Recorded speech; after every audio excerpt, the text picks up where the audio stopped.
Hi learners, welcome to I Plus Training Solutions.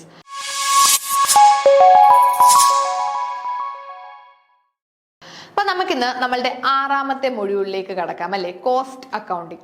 അപ്പൊ നമുക്കറിയാം നമ്മൾ അക്കൗണ്ടിങ് എന്താണ്, അക്കൗണ്ടിങ്ങിനെ പറ്റിയൊക്കെ നമുക്ക് ഒരുപാട് കാര്യങ്ങൾ അറിയാം, നമ്മൾ ഒരുപാട് പഠിച്ചു വെച്ചിട്ടുണ്ട്. എന്നാൽ കോസ്റ്റ് അക്കൗണ്ടിങ് എന്ന് പറയുമ്പോൾ ഒരു സെപ്പറേറ്റ് ഒരു ഏരിയ ആണല്ലേ, അതായത് നമ്മുടെ ഫൈനാൻഷ്യൽ അക്കൗണ്ടിങ്ങിൽ നിന്ന് മാറി കുറച്ചുകൂടി ബിസിനസിന്റെ ഇന്റേണൽ ആസ്പെക്റ്റുകൾ, അതായത് കോസ്റ്റിംഗിന്റെ ഒരു ഏരിയയിലേക്ക് കടക്കുന്നതാണ് നമ്മുടെ കോസ്റ്റ് അക്കൗണ്ടിങ്. അപ്പൊ ഈ ഫൈനാൻഷ്യൽ അക്കൗണ്ടിങ്ങും കോസ്റ്റ് അക്കൗണ്ടിങ്ങും തമ്മിലുള്ള ഒരു വ്യത്യാസം നമുക്കറിയാം. എല്ലാ കമ്പനീസും ഫൈനാൻഷ്യൽ അക്കൗണ്ടിങ് ചെയ്യും, എന്നാൽ കോസ്റ്റ് അക്കൗണ്ടിങ് എന്ന് പറയുന്നത് എല്ലാവരും അഡോപ്റ്റ് ചെയ്യണമെന്നുണ്ടോ? കൂടുതലും മാനുഫാക്ചറിങ് എൻറ്റിറ്റീസ് അല്ലേ കോസ്റ്റ് അക്കൗണ്ടിങ് അവർ ഫോളോ ചെയ്യുന്നത്. കോസ്റ്റ് അക്കൗണ്ടിങ് ഫോളോ ചെയ്യുന്നത് കൂടുതലും മാനുഫാക്ചറിങ് എൻറ്റിറ്റീസ് ആണല്ലേ, കാരണം അവർക്കാണ് കോസ്റ്റ് ഉണ്ടാകുന്നത്. അതായത് മെറ്റീരിയൽ കോസ്റ്റും ലേബർ കോസ്റ്റും ഓവർ ഹെഡുകളും ഇങ്ങനെയുള്ള കോസ്റ്റുകൾ ഉണ്ടാകുന്നത് മെയിൻ ആയിട്ട് ഈ ഒരു മാനുഫാക്ചറിങ് കൺസേൺസിനാണ്. അപ്പൊ അവർക്ക് എത്രത്തോളം കോസ്റ്റ് ഉണ്ടായി, അതേപോലെ എത്ര അവരുടെ പ്രൈസ്, സാധനങ്ങളുടെ വില എത്ര നിശ്ചയിക്കണം. നമുക്കറിയാം ഒരു പ്രൊഡക്റ്റിന്റെ പ്രൈസ് എന്ന് പറയുന്നത് കോസ്റ്റ് പ്ലസ് പ്രോഫിറ്റ് അല്ലേ. അപ്പൊ കോസ്റ്റ് എത്രയായി എന്ന് അറിഞ്ഞാലല്ലേ അതിന്റെ കൂടെ ഒരു പ്രോഫിറ്റ് കൂടെ വെച്ചിട്ട് അവർക്ക് സെല്ലിംഗ് പ്രൈസ് ഒക്കെ ഡിറ്റർമൈൻ ചെയ്യാൻ പറ്റുള്ളൂ. അപ്പൊ ഇങ്ങനെയുള്ള കാര്യങ്ങളെല്ലാം കൃത്യമായിട്ടൊരു ഡിസിഷൻ എടുക്കണമെങ്കിൽ കോസ്റ്റ് അക്കൗണ്ടിങ് ചെയ്തിരിക്കണം. So cost accounting is A branch of accounting that deals with recording, classifying, analyzing and controlling cost incurred in production or provision of goods and service. Cost accounting എന്ന് പറഞ്ഞാൽ ഇത്രയേ ഉള്ളൂ, ഒരു ഓർഗനൈസേഷനകത്ത് എത്രത്തോളം cost ഉണ്ടാകുന്നുണ്ട് ആ കോസ്റ്റുകളുടെ ഐഡന്റിഫിക്കേഷനും ക്ലാസിഫൈയിങ്ങും റെക്കോർഡിങ്ങും ഇതെല്ലാം നമ്മുടെ കോസ്റ്റ് അക്കൗണ്ടിങ്ങിനകത്ത് വരും അല്ലെ. അപ്പോൾ ഒബ്ജക്റ്റീവ്സ് എന്തൊക്കെയാ നോക്കിക്കേ. കോസ്റ്റ് അക്കൗണ്ടിങ്ങിന്റെ മെയിൻ ഒബ്ജക്റ്റീവ് ആണ് ഡിറ്റർമിനേഷൻ ഓഫ് കോസ്റ്റ്. നമ്മൾ പറഞ്ഞു ഒരു കമ്പനി കോസ്റ്റ് അക്കൗണ്ടിങ് ചെയ്യുന്നത് എന്തിനാ? കോസ്റ്റ് ഡിറ്റർമൈൻ ചെയ്യാനാണ് അല്ലെ. അവർക്ക് എത്രത്തോളം കോസ്റ്റ് ഉണ്ടാകുന്നുണ്ട്, അവർക്കൊരു പ്രൊഡക്റ്റിനും അല്ലെങ്കിൽ ഒരു സർവീസിനും പല പല ആക്ടിവിറ്റീസിനും ഒക്കെ അവർക്ക് എത്രത്തോളം കോസ്റ്റ് ഉണ്ടാകുന്നുണ്ട് എന്ന് ഡിറ്റർമൈൻ ചെയ്യണം.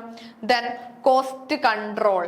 കോസ്റ്റ് കൺട്രോൾ എന്ന് പറയുമ്പോൾ നമുക്കറിയാം, കോസ്റ്റ് കൺട്രോൾ എന്ന് പറഞ്ഞാൽ നമ്മുടെ മാനേജ്മെന്റിലെ കൺട്രോളിങ്ങിൽ പറയുന്നത് പോലെ കോസ്റ്റിനെ കുറയ്ക്കാൻ നോക്കണം, അല്ലെങ്കിൽ നമ്മൾ സ്റ്റാൻഡേർഡ് കോസ്റ്റുകൾ സെറ്റ് ചെയ്ത് വെച്ചിട്ട് ആ സ്റ്റാൻഡേർഡിനകത്ത് നമ്മുടെ കോസ്റ്റുകളെ നിർത്താൻ നോക്കാം. അത് കോസ്റ്റ് കൺട്രോൾ ആണ് അല്ലേ.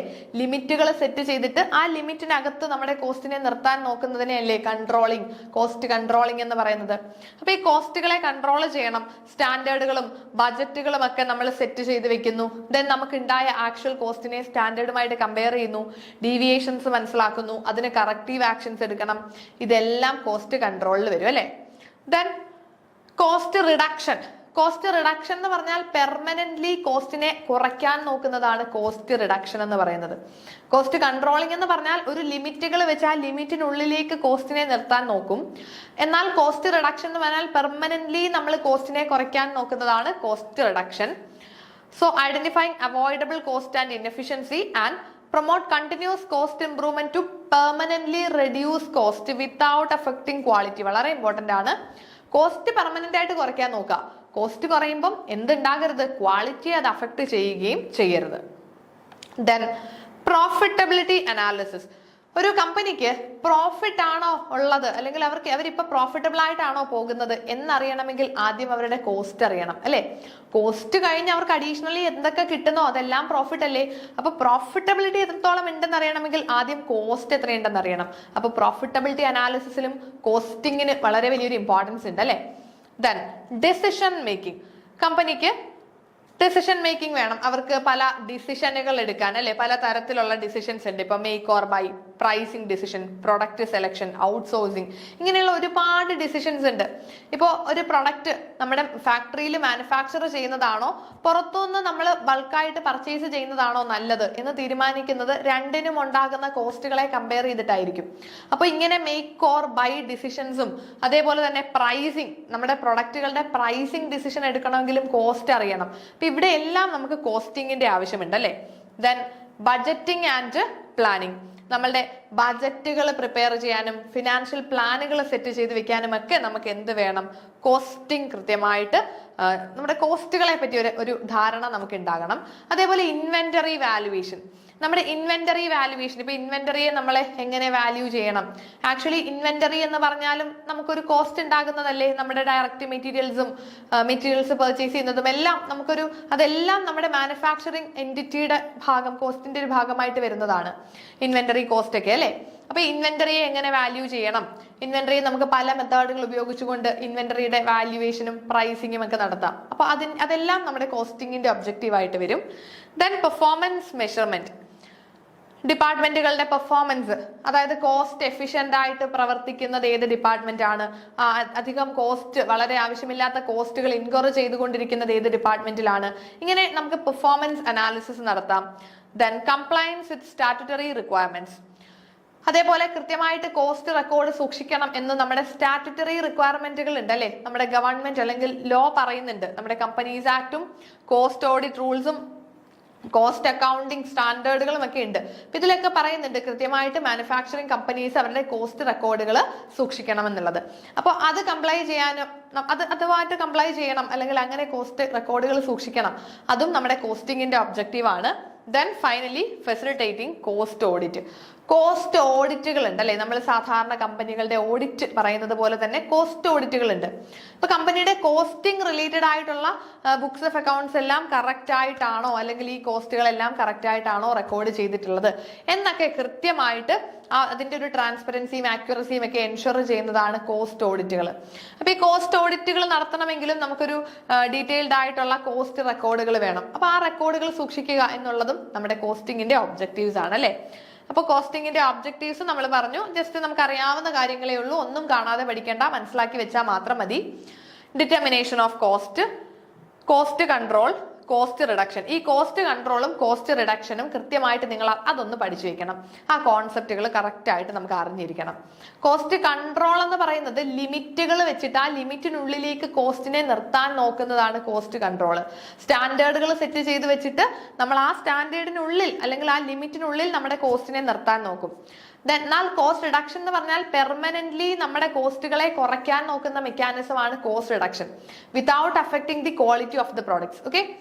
Then profitability analysis, decision making, budgeting and planning, inventory valuation, performance measurement, compliance system, facilitating cost audit, ഇതെല്ലാം നമ്മുടെ കോസ്റ്റിംഗിന്റെ ഒബ്ജക്റ്റീവ്സ് ആണ്. അത് ജസ്റ്റ് സിമ്പിൾ ആയിട്ട് മനസ്സിലാക്കി വെച്ചാൽ മാത്രം മതി.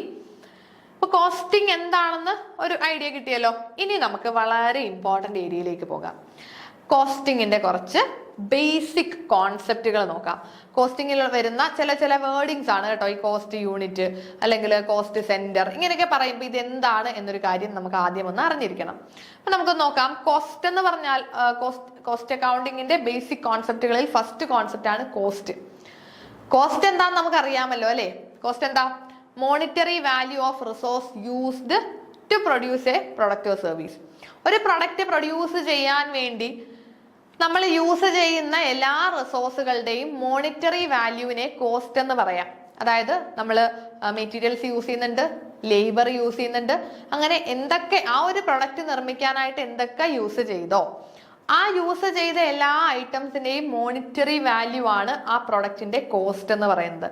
So monetary value of resources used to produce a product or service. Simple അല്ലേ? അത്രയേ ഉള്ളൂ കോസ്റ്റ്.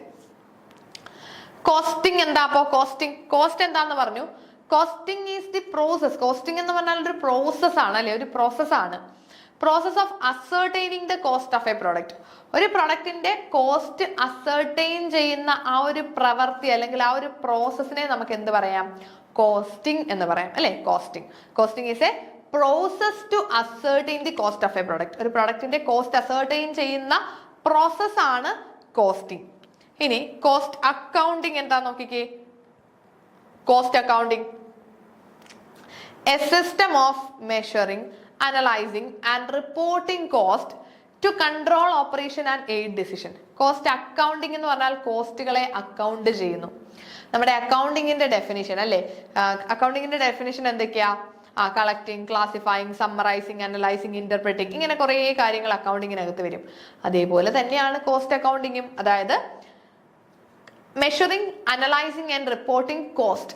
കോസ്റ്റുകളെ മെഷർ ചെയ്യുന്നു, അനലൈസ് ചെയ്യുന്നു, ക്ലാസിഫൈ ചെയ്യുന്നു, സമ്മറൈസ് ചെയ്യുന്നു, റെക്കോർഡ് ചെയ്യുന്നു. ഇതെല്ലാം എന്തിൽ വരുന്നതാ? കോസ്റ്റ് അക്കൗണ്ടിങ് എന്ന് പറയുന്ന ഒരു ആസ്പെക്റ്റിൽ വരും അല്ലെ. ഇനി കോസ്റ്റ് സെന്റർ എന്താ നോക്കാം. കോസ്റ്റ് സെന്റർ എന്ന് പറഞ്ഞാൽ നമുക്ക് കോസ്റ്റ് ഇൻകർ ചെയ്യുന്ന ആ ഒരു പ്ലേസ് ആണ് കോസ്റ്റ് സെന്റർ.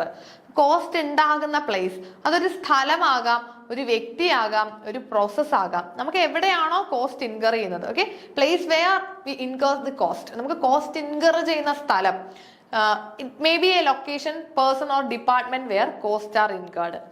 ഇപ്പൊ ഒരു ഡിപ്പാർട്ട്മെന്റ്, പ്രൊഡക്ഷൻ ഡിപ്പാർട്ട്മെന്റ്, അവിടെ നമുക്ക് കോസ്റ്റ് ഉണ്ടാകുന്നില്ലേ. ഇനി ഒരു വർക്കർ, ആ വർക്കറെ നമ്മൾ ജോലി ചെയ്യിക്കുക, നമ്മൾ സ്ഥാപനത്തിൽ ജോലി ചെയ്യുന്നതാ, ആ വർക്കർക്ക് നമ്മൾ സാലറിയും വേജും ഒക്കെ കൊടുക്കണ്ടേ, അവിടെയും നമുക്കൊരു കോസ്റ്റ് ഉണ്ടാകുന്നില്ലേ. അപ്പോൾ നമുക്ക് കോസ്റ്റ് ഉണ്ടാകുന്ന ഒരു ലൊക്കേഷനോ ഡിപ്പാർട്ട്മെന്റോ പേഴ്സണോ എന്തുമാകാം, നമുക്ക് എവിടെയാണോ കോസ്റ്റ് ഇൻകർ ചെയ്യുന്നത്, the place where company spend money. Company പൈസ സ്പെൻഡ് ചെയ്യുന്ന എല്ലാ ഭാഗങ്ങളും എന്താണ്, കോസ്റ്റ് സെന്ററുകളാണ്. ഓക്കെ, കമ്പനി മണി സ്പെൻഡ് ചെയ്യുന്ന എവിടെയൊക്കെ കമ്പനിയുടെ നിന്ന് പൈസ സ്പെൻഡ് ആവുന്നു അതെല്ലാം കോസ്റ്റ് സെന്റർ ആണ്. ഇപ്പൊ നമ്മളൊരു സ്കൂളിനെ എടുക്കുകയാണെങ്കിൽ, ആ സ്കൂളിൽ ലൈബ്രറി ഉണ്ട്, അവിടെ സ്കൂളിന് പൈസ ചെലവാകുന്നില്ലേ, ബുക്കുകളൊക്കെ വാങ്ങി വെക്കണം, അതൊരു കോസ്റ്റ് സെന്റർ ആണ്. ഇനി ഒരു കമ്പ്യൂട്ടർ ലാബ് ഉണ്ട്, അതൊരു കോസ്റ്റ് സെന്റർ ആണ്. അവിടെ ജോലിക്ക് ടീച്ചേഴ്സ് ഉണ്ട്, അതൊരു കോസ്റ്റ് സെന്റർ ആണ്. കമ്പനി എവിടേക്കാണോ മണി സ്പെൻഡ് ചെയ്യുന്നത് അതെല്ലാം കോസ്റ്റ് സെന്ററുകൾ എന്ന് പറയാം. ഇനി കോസ്റ്റ് യൂണിറ്റ് എന്ന് പറഞ്ഞാൽ ബേസ് ആണ്, ഒരു കോസ്റ്റിനെ മെഷർ ചെയ്യുന്ന ബേസ് ആണ് കോസ്റ്റ് യൂണിറ്റ്. എന്തിന്റെ ബേസിലാണോ നമ്മൾ കോസ്റ്റ് മെഷർ ചെയ്യുന്നത്. Okay, it is a unit of product service for which cost is measured. കോസ്റ്റിനെ മെഷർ ചെയ്യുന്ന യൂണിറ്റുകളാണ് കോസ്റ്റ് യൂണിറ്റ്. ഇപ്പോൾ നമുക്ക് പല രീതിയിൽ മെഷർ ചെയ്തൂടെ, പെർ കിലോ. ഇപ്പൊ നമ്മൾ കടയിൽ സാധനം വാങ്ങാൻ പോകുമ്പോൾ അതിന്റെ സാധനത്തിന്റെ വില എങ്ങനെയാ മെഷർ ചെയ്യുന്നത്. ഇപ്പൊ അരിയൊക്കെ ആണെങ്കിൽ ഒരു കിലോയ്ക്ക് 40 രൂപ അല്ലെങ്കിൽ ഒരു കിലോയ്ക്ക് 50 രൂപ, അത് പെർ kg ആ. അതൊരു കോസ്റ്റ് യൂണിറ്റ് ആണ്. ഒരു കിലോ എന്ന് പറയുന്നത് ഒരു കോസ്റ്റ് യൂണിറ്റ് ആണ്. ഒരു കിലോയ്ക്ക് ഇത്ര രൂപ എന്ന് പറയുന്നു. ഇനി നമ്മൾ വെളിച്ചെണ്ണ വാങ്ങാൻ പോവാണെങ്കിൽ ഒരു ലിറ്ററിന് ഇത്ര രൂപ എന്ന് പറയും അല്ലെ. അപ്പൊ ഒരു ലിറ്റർ അതൊരു കോസ്റ്റ് യൂണിറ്റ് ആണ്. അല്ലെങ്കിൽ നമ്മൾ വണ്ടിയിൽ യാത്ര ചെയ്യുകയാണെങ്കിൽ പെർ കിലോമീറ്റർ അല്ലെങ്കിൽ പെർ പാസഞ്ചർ കിലോമീറ്റർ, അങ്ങനെ കോസ്റ്റ് യൂണിറ്റുകൾ സിമ്പിൾ കോസ്റ്റ് യൂണിറ്റും ഉണ്ട്, കോമ്പോസിറ്റ് കോസ്റ്റ് യൂണിറ്റും ഉണ്ട്. സിമ്പിൾ കോസ്റ്റ് യൂണിറ്റ് ആണ് നമ്മുടെ ഈ per kg, per hour, per kilometre എന്നൊക്കെ പറയുന്നത്. കോമ്പോസിറ്റ് ആകുമ്പോൾ രണ്ടും വരും, അതായത് പെർ പാസഞ്ചർ കിലോമീറ്റർ, അതൊരു കോമ്പോസിറ്റ് കോസ്റ്റ് യൂണിറ്റാ. പെർ പാസഞ്ചർ കിലോമീറ്റർ, ഒരു പാസഞ്ചറിന് ഇത്ര രൂപ, ഒരു കിലോമീറ്ററിന്, ഒരു പാസഞ്ചർക്ക് ഒരു കിലോമീറ്ററിന് ഇത്ര രൂപ എന്നിങ്ങനെ കോസ്റ്റ് യൂണിറ്റുകളെ നമുക്ക് വെക്കാം. അപ്പൊ കോസ്റ്റ് യൂണിറ്റ് എന്ന് പറഞ്ഞാൽ നമ്മളുടെ കോസ്റ്റിനെ മെഷർ ചെയ്യുന്ന ബേസ് ആണ് കോസ്റ്റ് യൂണിറ്റ്. എന്തിന്റെ ബേസിലാണോ നമ്മൾ കോസ്റ്റ് പറയുന്നത്. സാധനങ്ങളുടെ വില എന്തിന്റെ ബേസിലാണ് പറയുന്നത്, കിലോയ്ക്ക് ഇത്ര രൂപ, ഒരു ലിറ്ററിന് ഇത്ര രൂപ, അല്ലെങ്കിൽ ഒരു എണ്ണം പീസ് പറയും അല്ലെ, ഒരു എണ്ണത്തിന് ഇത്ര രൂപ എന്ന് പറയും. അതാണ് കോസ്റ്റ് യൂണിറ്റുകൾ. ഓക്കെ, ഇനി കോസ്റ്റ് അലോക്കേഷനും കോസ്റ്റ് അപ്പോർഷൻമെന്റും വളരെ ഇമ്പോർട്ടന്റ് ആയിട്ട് പഠിക്കേണ്ടതാണ്. നിങ്ങൾക്ക് തിരിഞ്ഞു പോകാൻ പാടില്ല. കോസ്റ്റ് അലോക്കേഷൻ എന്താ നോക്കിക്കേ. Cost allocation, assigning cost to departments of product. Cost allocation എന്ന് പറഞ്ഞാൽ നമുക്ക് ഉണ്ടാകുന്ന ഈ ഒരു കമ്പനിക്ക് ഉണ്ടായ കോസ്റ്റിനെ പല പല ഡിപ്പാർട്ട്മെന്റുകൾക്ക് അസൈൻ ചെയ്ത് കൊടുക്കുന്നതാണ് കോസ്റ്റ് അലോക്കേഷൻ. ഇപ്പോൾ കമ്പനിക്ക് എത്ര കോസ്റ്റ് ഉണ്ടായോ ആ ടോട്ടൽ കോസ്റ്റിൽ നിന്നും പ്രൊഡക്ഷൻ ഡിപ്പാർട്ട്മെന്റിന് ഉണ്ടായ കോസ്റ്റിനെ പ്രൊഡക്ഷൻ ഡിപ്പാർട്ട്മെന്റിലേക്ക് അസൈൻ ചെയ്യുന്നു. സർവീസ് ഡിപ്പാർട്ട്മെന്റിന് ഉണ്ടായ കോസ്റ്റിനെ സർവീസ് ഡിപ്പാർട്ട്മെന്റിലേക്ക് അസൈൻ ചെയ്യുന്നു. മാർക്കറ്റിംഗ് ഡിപ്പാർട്ട്മെന്റിന്റെ കോസ്റ്റിനെ മാർക്കറ്റിംഗ് ഡിപ്പാർട്ട്മെന്റിലേക്ക് അസൈൻ ചെയ്യുന്നു. ഇങ്ങനെ കമ്പനിക്ക് ഉണ്ടായ ടോട്ടൽ കോസ്റ്റിനെ ഓരോ ഡിപ്പാർട്ട്മെന്റുകളിലേക്കും നമ്മൾ അസൈൻ ചെയ്ത്, അല്ലെങ്കിൽ ഓരോ പ്രൊഡക്റ്റുകളിലേക്കും അസൈൻ ചെയ്ത് കൊടുക്കുന്നതിനെ നമുക്ക് കോസ്റ്റ് അലോക്കേഷൻ എന്ന് പറയാം. ഓക്കെ, കോസ്റ്റിനെ അലോക്കേറ്റ് ചെയ്ത് കൊടുക്കുന്നു. എന്നാൽ കോസ്റ്റ് അപ്പോർഷൻമെന്റ് അങ്ങനെയല്ല. കോസ്റ്റ് അപ്പോർഷൻ ചെയ്യുക എന്ന് വെച്ചാൽ dividing A common cost proportionately among multiple department or cost centres based on fair basis. Apportion ചെയ്യുക എന്ന് വെച്ചാൽ ഈ ഒരു കോസ്റ്റിനെ നമുക്ക് മുഴുവനായിട്ടും ഒരു ഡിപ്പാർട്ട്മെന്റിന് എന്ന് പറയാൻ പറ്റുന്നില്ല. അതായത് ഒരു ഡിപ്പാർട്ട്മെന്റിന് മാത്രമായിട്ട് നമുക്ക് അലോക്കേറ്റ് ചെയ്യാൻ പറ്റുന്നില്ല. കാരണം ഒന്നിലധികം ഡിപ്പാർട്ട്മെന്റുകൾക്ക് എല്ലാവർക്കും കോമൺ ആയിട്ട് ഉണ്ടായ കോസ്റ്റ് ആണ്. അങ്ങനെയാണെങ്കിൽ അതിനെ നമ്മൾ ഡിവൈഡ് ചെയ്ത് പ്രൊപ്പോർഷനേറ്റ്ലി ഓരോ ഡിപ്പാർട്ട്മെന്റിനും കൊടുക്കുന്നതാണ് കോസ്റ്റ് അപ്പോർഷൻമെന്റ്. ഓക്കെ, കോസ്റ്റ് അലോക്കേഷനും കോസ്റ്റ് അപ്പോർഷൻമെന്റും ഓർത്ത് വെക്കുക. അലോക്കേഷനിലേക്ക് വരുമ്പോൾ ഇപ്പൊ നമുക്ക് പ്രൊഡക്ഷൻ ഓവർ ഹെഡുകൾ ഉണ്ടായി, അത് നമ്മൾ എവിടെ കൊടുക്കും, പ്രൊഡക്ഷൻ ഡിപ്പാർട്ട്മെന്റിലേക്ക് മാത്രം ചാർജ് ചെയ്ത് കൊടുക്കുന്നത്, അത് മറ്റ് ഡിപ്പാർട്ട്മെന്റുകൾക്ക് ഇൻകോർ ചെയ്യുന്നതല്ല. പ്രൊഡക്ഷൻ ഓവർ ഹെഡ്സ് എന്ന് പറയുന്ന ഒരു കോസ്റ്റ്, അല്ലെങ്കിൽ നമ്മുടെ വർക്കേഴ്സിന് കൊടുത്ത വേജ്, ആ വേജ് എന്ന് പറയുന്നത് പ്രൊഡക്ഷൻ ഡിപ്പാർട്ട്മെന്റിൽ ഉണ്ടായ ഒരു കോസ്റ്റ് ആണ്. അപ്പോൾ അത് നമ്മൾ കംപ്ലീറ്റും ആ ഒരു ഡിപ്പാർട്ട്മെന്റിലേക്ക് തന്നെ എന്ത് ചെയ്ത് കൊടുത്തു, അസൈൻ ചെയ്തു. അതാണ് അലോക്കേഷൻ. കംപ്ലീറ്റും ഒരു ഡിപ്പാർട്ട്മെന്റിലേക്ക് അസൈൻ ചെയ്ത് കൊടുത്തു. എന്നാൽ ഇപ്പൊ നമുക്ക് റെന്റ്, ബിൽഡിംഗ് റെന്റ് ഉണ്ടായി. ബിൽഡിംഗ് റെന്റ് ഉണ്ടാകുമ്പോൾ നമ്മുടെ ഈ ഒരു ബിൽഡിംഗ്, ഇത് നമ്മുടെ ഒരു ബിൽഡിംഗ് ആണെന്ന് ഇരിക്കട്ടെ, ഈ ബിൽഡിങ്ങിനെ 4ആയിട്ട് ഡിവൈഡ് ചെയ്തിട്ട് ഇവിടെ പ്രൊഡക്ഷൻ ഡിപ്പാർട്ട്മെന്റും ഇവിടെ മാർക്കറ്റിംഗ് ഡിപ്പാർട്ട്മെന്റും ഇവിടെ സെയിൽസ് ഡിപ്പാർട്ട്മെന്റും ഇവിടെ ഫിനാൻസ് ഡിപ്പാർട്ട്മെന്റും ആണ് ഉള്ളത്. ഓക്കെ, അപ്പോൾ ഈ ഒരു ബിൽഡിങ്ങിന് മൊത്തത്തിലാണ് റെന്റ് ഉണ്ടായത്. അപ്പോൾ ഈ ഒരു റെന്റിനെ, നമുക്ക് ഉണ്ടായ റെന്റിനെ ഒരു ഡിപ്പാർട്ട്മെന്റിന് മാത്രമായിട്ട് അസൈൻ ചെയ്ത് കൊടുക്കാൻ പറ്റുമോ? ഇല്ല. അങ്ങനെ പറ്റാത്ത സാഹചര്യങ്ങളിൽ ഇതൊരു കോമൺ കോസ്റ്റ് ആയി. അങ്ങനെ കോമൺ കോസ്റ്റുകൾ വരുന്ന സമയത്ത് നമ്മൾ എന്ത് ചെയ്യും? ഈ ഉണ്ടായ എക്സ്പെൻസിനെ ഇവർക്ക് എല്ലാവർക്കും ഡിവൈഡ് ചെയ്ത് കൊടുക്കും. അത് എങ്ങനെയാ ഡിവൈഡ് ചെയ്യുന്നത്? പ്രൊപ്പോർഷനേറ്റ് ബേസിലാണ്. ഇപ്പോ ഇവര് പ്രൊഡക്ഷൻ ഡിപ്പാർട്ട്മെന്റ് ഈ ഒരു കംപ്ലീറ്റ് ബിൽഡിങ്ങിന്റെ എത്ര ഏരിയ ഓക്കുപ്പൈ ചെയ്യുന്നു, മാർക്കറ്റിംഗ് ഡിപ്പാർട്ട്മെന്റ് എത്ര ഏരിയ ഓക്കുപ്പൈ ചെയ്യുന്നു, സെയിൽസ് ഡിപ്പാർട്ട്മെന്റ് ഈ ഒരു ബിൽഡിങ്ങിന്റെ എത്ര ഏരിയ ഓക്കുപ്പൈ ചെയ്യുന്നു എന്നത് വെച്ചിട്ട് നമ്മൾ ഈ ഒരു റെന്റിനെ ഈ 4 ഡിപ്പാർട്ട്മെന്റുകൾക്കും ഡിവൈഡ് ചെയ്ത് കൊടുക്കും.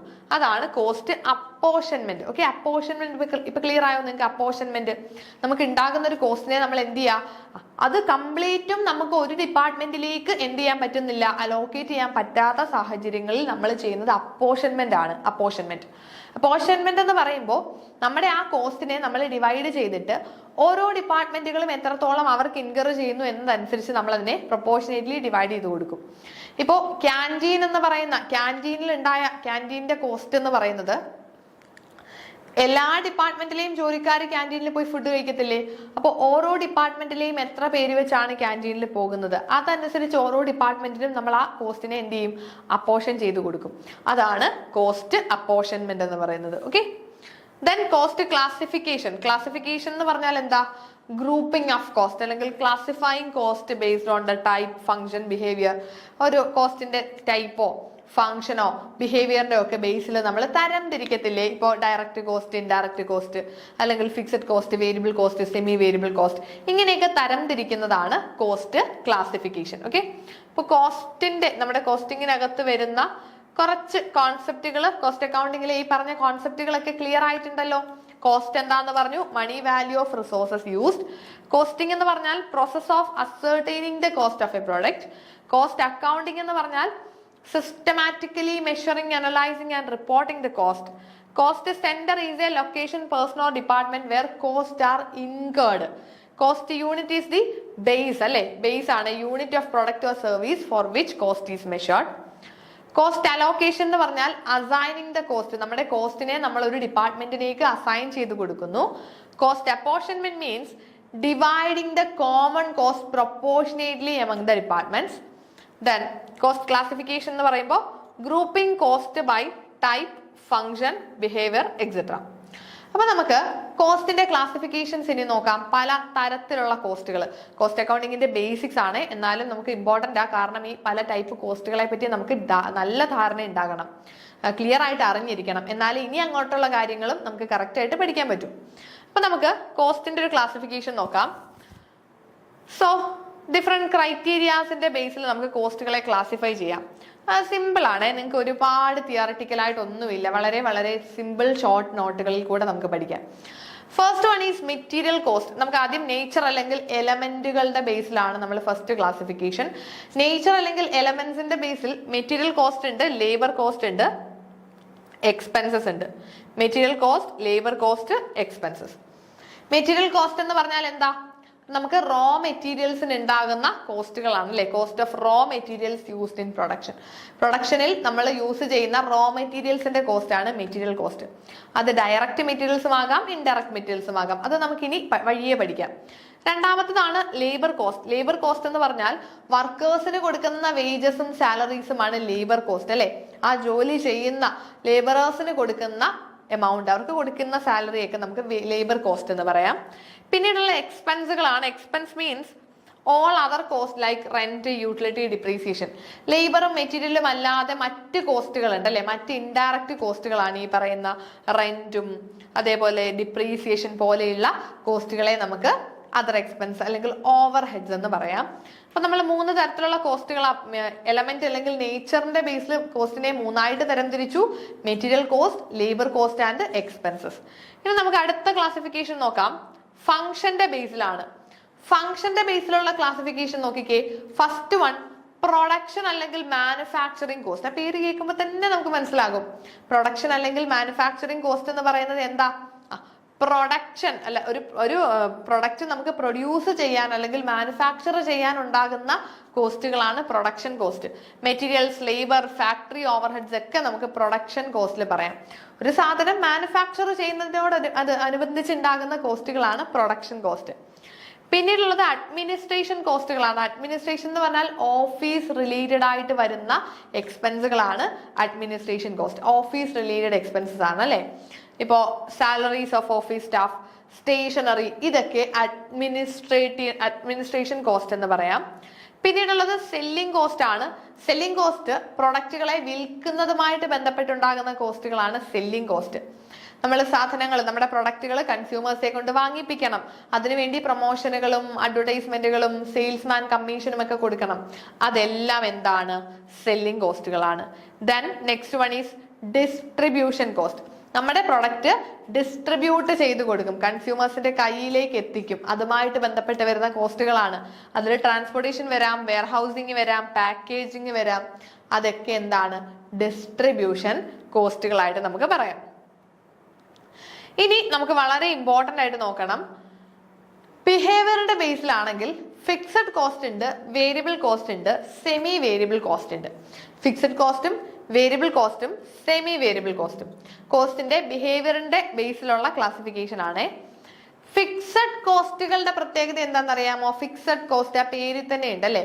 Fixed cost remains fixed irrespective of the level of output. നമ്മൾ എത്ര യൂണിറ്റുകൾ പ്രൊഡ്യൂസ് ചെയ്താലും ഫിക്സഡ് കോസ്റ്റ് ഫിക്സഡ് ആയിരിക്കും. ഔട്ട്പുട്ട് കൂടുന്നതും കുറയുന്നതും അനുസരിച്ച് ചേഞ്ച് വരാത്ത കോസ്റ്റുകളാണ് ഫിക്സഡ് കോസ്റ്റ്. ഇപ്പൊ റെന്റ് നിങ്ങൾ അതിനൊരു എക്സാമ്പിൾ ആയിട്ട് ഓർത്തേ. നമ്മൾ ഫാക്ടറിയിൽ 100 യൂണിറ്റ് പ്രൊഡ്യൂസ് ചെയ്താലും 10 യൂണിറ്റ് പ്രൊഡ്യൂസ് ചെയ്താലും 1000 യൂണിറ്റ് പ്രൊഡ്യൂസ് ചെയ്താലും നമ്മൾ കൊടുക്കേണ്ടി വരുന്ന റെന്റ്, ആ ബിൽഡിങ്ങിന് നമ്മൾ സെയിം റെന്റ് തന്നെ കൊടുക്കണ്ടേ? ഇനി നമ്മൾ ഈ മാസം പ്രൊഡക്ഷൻ ഒന്നും നടത്തിയില്ലെങ്കിലും ഈ മാസത്തെ റെന്റ് കൊടുക്കണ്ടേ?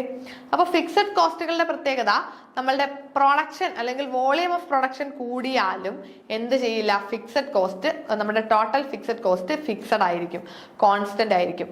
പക്ഷെ അവിടെ പ്രത്യേകം ഒരു കാര്യം നിങ്ങൾ പ്രത്യേകം ശ്രദ്ധിക്കണം. എക്സാമിന് ചോദിക്കുന്ന ഒരു കാര്യമാണ്, പല പ്രാവശ്യം സ്റ്റേറ്റ്മെന്റ് ചോദിച്ചു കണ്ടിട്ടുണ്ട്. ഫിക്സഡ് കോസ്റ്റുകൾ ലെവൽ ഓഫ് ഔട്ട്പുട്ട് കൂടിയാലും ഫിക്സഡ് ആയിരിക്കും. പക്ഷേ നമ്മുടെ പ്രൊഡക്ഷൻ കൂടുന്നതനുസരിച്ച് പെർ യൂണിറ്റ് ഫിക്സഡ് കോസ്റ്റ് കുറയും. ആ കാര്യം പ്രത്യേകം ശ്രദ്ധിക്കുക. പ്രൊഡക്ഷൻ കൂടുന്നതനുസരിച്ച് പെർ യൂണിറ്റ് ഫിക്സഡ് കോസ്റ്റുകൾ കുറയും. നമുക്കൊരു എക്സാമ്പിൾ നോക്കാം. ഇപ്പോ റെന്റ് എന്ന് പറയുന്നത് നമുക്ക് 1000 രൂപയാണ് റെന്റ് ഉണ്ടാകുന്നത്.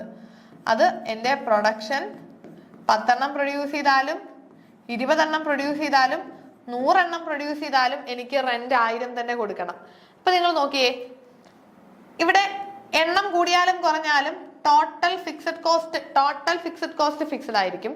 പക്ഷേ പെർ യൂണിറ്റ് നോക്കാം. 10 എണ്ണം പ്രൊഡ്യൂസ് ചെയ്യുമ്പോൾ ഒരെണ്ണത്തിന് എത്ര ഫിക്സഡ് കോസ്റ്റ് വരുന്നുണ്ട്? 1000നെ 10 ഡിവൈഡ് ചെയ്താൽ മതി അല്ലെ. അപ്പൊ ഒരെണ്ണത്തിന് 100 രൂപ വരുന്നുണ്ട്. 20 എണ്ണം പ്രൊഡ്യൂസ് ചെയ്യുമ്പോഴോ ഒരെണ്ണത്തിന് എത്ര രൂപ വെച്ച് വരുന്നുണ്ട് ഫിക്സഡ് കോസ്റ്റ്? 1000നെ 20 ഡിവൈഡ് ചെയ്യണം. 1000നെ എത്രയായിട്ട് ഡിവൈഡ് ചെയ്യണം? 20 ഡിവൈഡ് ചെയ്യണം. അപ്പൊ നമുക്ക് എത്രയേ വരുന്നുള്ളൂ? 50 വരുന്നുള്ളൂ. ഇനി 100 എണ്ണം പ്രൊഡ്യൂസ് ചെയ്യുമ്പോഴോ 100 എണ്ണം പ്രൊഡ്യൂസ് ചെയ്യുമ്പോൾ നമുക്ക് ഒരെണ്ണത്തിന് എത്ര ഫിക്സഡ് കോസ്റ്റ് വരുന്നുണ്ട്? 1000നെ 100 ഡിവൈഡ് ചെയ്യാം. അപ്പൊ നമുക്ക് 10 രൂപയെ വരുന്നുള്ളൂ. നോക്കിക്കേ, പ്രൊഡക്ഷൻ കൂടുന്നതനുസരിച്ച് പെർ യൂണിറ്റ് ഫിക്സഡ് കോസ്റ്റ് എന്ത് ചെയ്തു? കുറഞ്ഞു. പ്രൊഡക്ഷൻ കൂടുന്നതനുസരിച്ച് പെർ യൂണിറ്റ് ഫിക്സഡ് കോസ്റ്റ് കുറയും. കാരണം എന്തുകൊണ്ടെന്ന് അറിയാമോ? ഒരുപാട് യൂണിറ്റ് പ്രൊഡ്യൂസ് ചെയ്യുമ്പോൾ ഈ ഫിക്സഡ് കോസ്റ്റ് ഇത്രയും യൂണിറ്റുകളിലേക്കും സ്പ്രെഡ് ആകും. അപ്പൊ പെർ യൂണിറ്റിന്റെ ഫിക്സഡ് കോസ്റ്റ് കുറയും അല്ലെ. പക്ഷേ ടോട്ടൽ ഫിക്സഡ് കോസ്റ്റ് കോൺസ്റ്റന്റ് ആയിരിക്കും. പെർ യൂണിറ്റ് ഫിക്സഡ് കോസ്റ്റ് അവിടെ കുറയും.